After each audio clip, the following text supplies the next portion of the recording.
Hi everyone. So I wanted to come on today and just discuss animism. So that's what I think it is and what it means to me, and also ways in which you can incorporate it into your own witchcraft and pagan practices.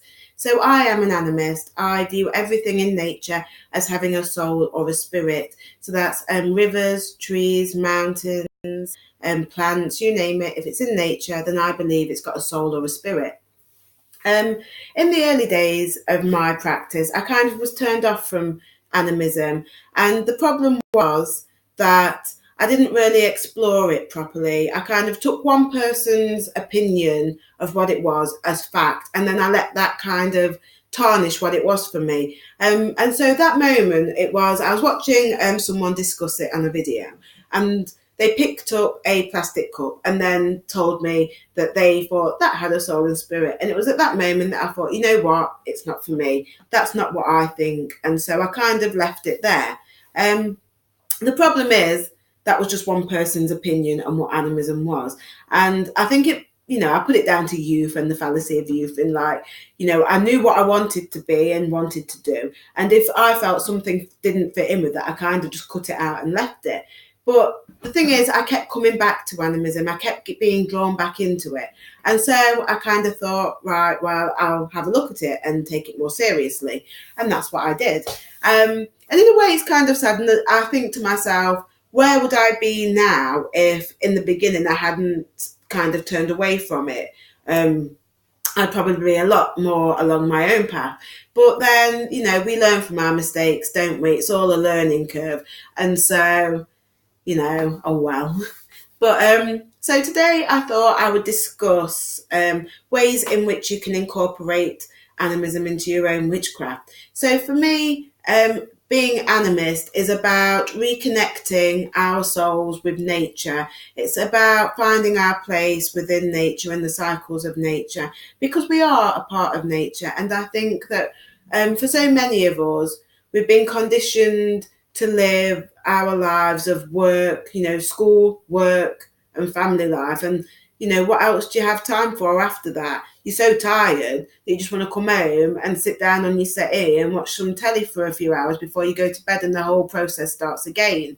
And so for me, animism is kind of a medicine to that lifestyle, if you will, because it can be hard to get into. I will admit that when you first start and you think, right, I've got to go and sit outside for 20 minutes and do nothing now, it's kind of, your mind just thinks, well, you could be doing this, you could be doing that, you could be doing this instead. And so we've got to get back to seeing it as a natural part of our day, of spending time in nature and really just being a part of nature.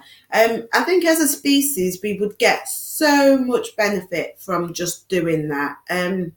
There's so many studies that tell you that spending time out in the woods or in nature makes you feel less stressed and more happy. And there's a reason for that, and it's because we are a part of it. So first things first, I think really learn to distinguish from fact and opinion, because there's so much content out there today, which is great, but unless you've got someone telling you or guiding you through it, then it's easy to kind of dismiss something because it's based on one person's opinion that clashes with your own. So really do question everything. Secondly, I think you just have to get out there. So spend 10 minutes a day outside. 10 minutes a day, it doesn't sound a lot, but like I've said, when you're first beginning to find your connections with nature, it can seem like such hard work. So 10 minutes is adequate in those first days. So when you're out there doing animism, just enjoy it. Just find somewhere to sit or stand or lean against a tree and just really watch the natural world go by. Pay attention to the birds and the bugs and the plants. Really notice the sun on your skin or the wind on your skin or the rain even. Really try and connect with the weather around you, and not just the weather though, but just everything in nature. Watch everything and just enjoy it. Don't really do it with any expectations, because that's not the point. This is an approach that is ongoing. You're not going to do it for a week or a month or a year and be an animist.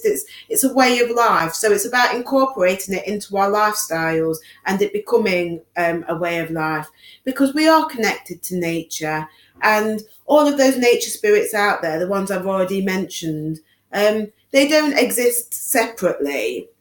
It's all a web, the web of life. I know it's a cliche, but it's actually has meaning to it. We're all connected. I sat out in my garden this morning, and you see the sparrows in the elder and the ivy, and they come down and drink the water from the bird bath, and you've got the bees in the lavender, and it's about that interconnectedness between not only ourselves but everything. So that really is the core of animism for me. It's finding our place and our connection to nature and our place within it. So the first place to start is just getting outside. And the more you do it, the more you'll progress, and the more you'll kind of see and notice little things that you didn't before. And those little discoveries, they really are amazing. I know it sounds a bit cliche and a bit like I'm gushing at the moment, but honestly, you'll find out. So just get out there and do it. So thanks for watching, guys, and I'll see you again soon. Bye.